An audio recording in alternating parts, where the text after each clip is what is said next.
আর দেখো যাবো একটা বিয়ে বাড়িতে মেনলি। তো বিয়ে বাড়িতে যাবো আর ওর জন্য বাপের বাড়ি ওখান থেকে নেমন্তন্ন, তো ওদেরও নেমন্তন্ন আছে, তো একসাথেই যাব। আর এখান থেকে রেডি হচ্ছি না, এখন বাপের বাড়িতে যাব, গিয়ে ওখান থেকে রেডি হয়ে তারপরে বেরোবো। আমার আর মানে মনে হচ্ছে না যে আমি বিয়ে বাড়িতে যাই, কারণ গরমে এমন অবস্থা হচ্ছে পুরো এই জায়গাগুলো থেকে না শুধু খাবলা ধরে ধরে বেরিয়ে আসছে মেকআপ, আর চোখের নিচ থেকে আবার এত বাজে লাগছে দেখতে, কি বল। আমার ছেলে হেঁটে যাবে না, বলছে ভ্যান করে যাবো, এখন ভ্যান ডাকছে। তো চলো ফাইনালি বেরিয়ে গেছে সবাই, তাহলে আমরা এগোই এবার।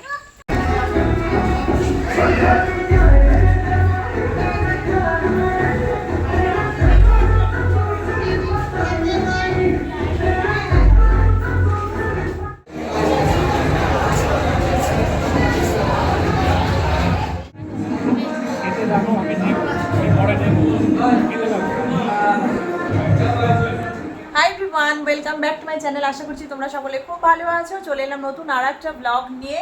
আর এখন বাজে সন্ধ্যে 6:15।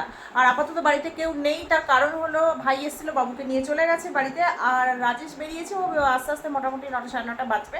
আর দেখো যাবো একটা বিয়ে বাড়িতে মেনলি। তো বিয়ে বাড়িতে যাবো আর ওর জন্য বাপের বাড়ি ওখান থেকে নেমন্তন্ন, তো ওদেরও নেমন্তন্ন আছে, তো একসাথেই যাব। আর এখান থেকে রেডি হচ্ছি না, এখন বাপের বাড়িতে যাব, গিয়ে ওখান থেকে রেডি হয়ে তারপরে বেরোবো।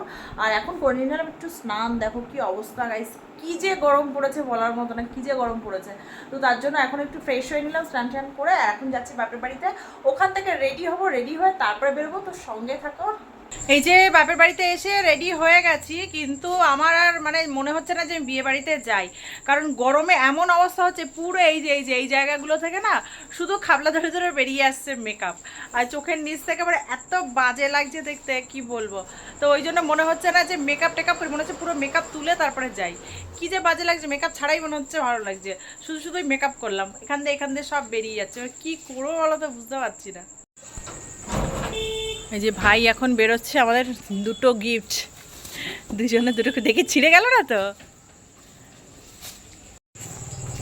তো ফাইনালি আমরা এই যে বেরিয়ে গেলাম, মা বাবু আর ভাই আসবে, বাবা আগে চলে গেছে। ভাই কই? ভাই দিচ্ছে তালা। আর চলো বাবু এগো, আমরা হেঁটে হেঁটেই যাব। কেন? আমার ছেলে হেঁটে যাবে না, বলছে ভ্যান করে যাবো, এখন ভ্যান ডাকছে। তো চলো ফাইনালি বেরিয়ে গেছে সবাই, তাহলে আমরা এগোই এবার।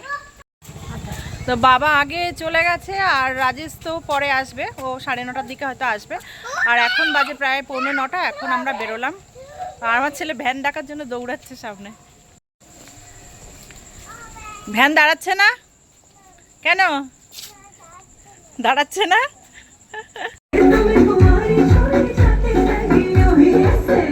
চলো মা, চলো চলো চলো চলো।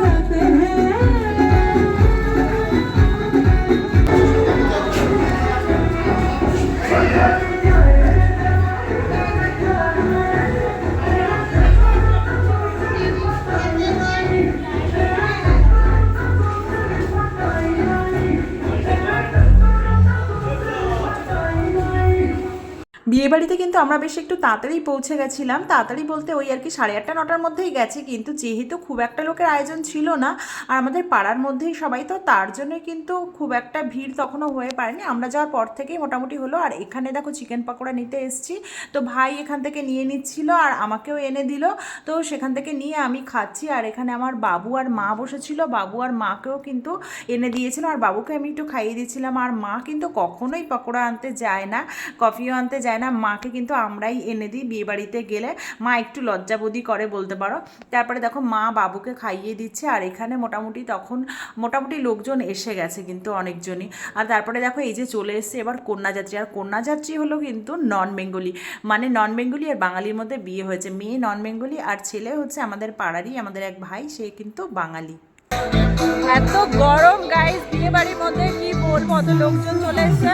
তো তার জন্য আমরা বিয়ে বাড়ির পাশেই একটা বিশাল মাঠ আছে, তো সেই মাঠে আমরা এখন এসে এখন রাজেশের জন্য করছি। রাজেশ যতক্ষণ না আসবে আমরা এখানেই কাটাবো।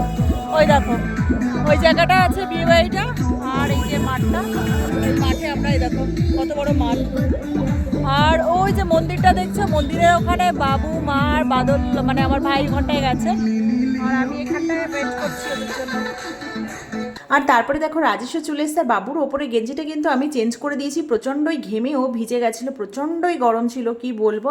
আর তোমাদের একটা কথা বলতেই আমি ভুলে গেছি, এই ভিডিওটা কিন্তু আজকের নয়, প্রায় 1 মাস আগেকার ভিডিও, বৈশাখ মাসের দিকে বিয়েটা হয়েছিল। আমি টাইমের অভাবে এডিটিং করতে পারিনি, তাই এখন এডিট করে পোস্ট করছি। अरे अभी तो पार्टी शुरू हुई है।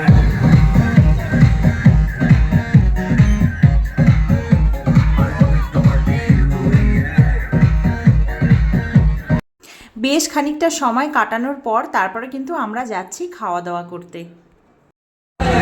আর এই জাস্ট টেক টেবিল পড়ে গেছে, আর স্যালাড চলে এসছে। আর তারপরে দেখো দিয়ে গেছে মুড়িঘণ্টর ডাল, ঝুরি আলু ভাজা দিয়ে খাচ্ছি, এটা আমার ভীষণ পছন্দের। যাই হোক সিম্পল মেনু করেছিল, গরমের মধ্যে ঠিকঠাকই ছিল।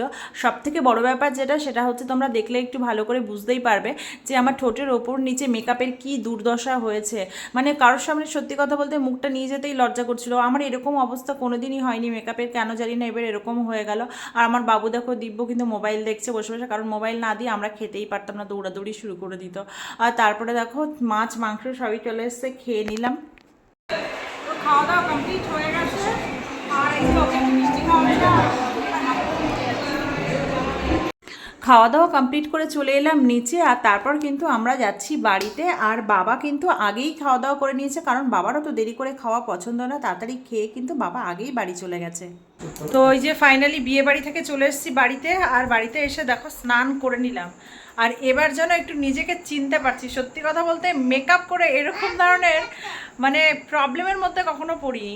এইরকম গরমে গেছে কিন্তু এইরকম অবস্থা কখনো হয়নি, কী হারে গরম পড়ছে বলার মতো না। নিজেকেই নিজে মানে কি বলবো, আর দেখতে ইচ্ছে করছিল না, মনে হচ্ছে বিয়ে বাড়ি থেকে চলে আসছি। যাই হোক আসলাম মোটামুটি চলে, এখন বাজে হচ্ছে 12:30, আর এখনও আমার ছেলে খায়নি, তো ওকে খাইয়ে ঘুম পাড়াবো। আর আজকে ব্লগটা এখানেই শেষ করছি। তোমাদের আমার চেহারাটা দেখে হাসার থাকলে প্রচুর হেসে নিও, কিন্তু প্লিজ সাবস্ক্রাইব করো চ্যানেলটাকে। আর চলো গুড নাইট, দেখা হচ্ছে নেক্সট ব্লগে।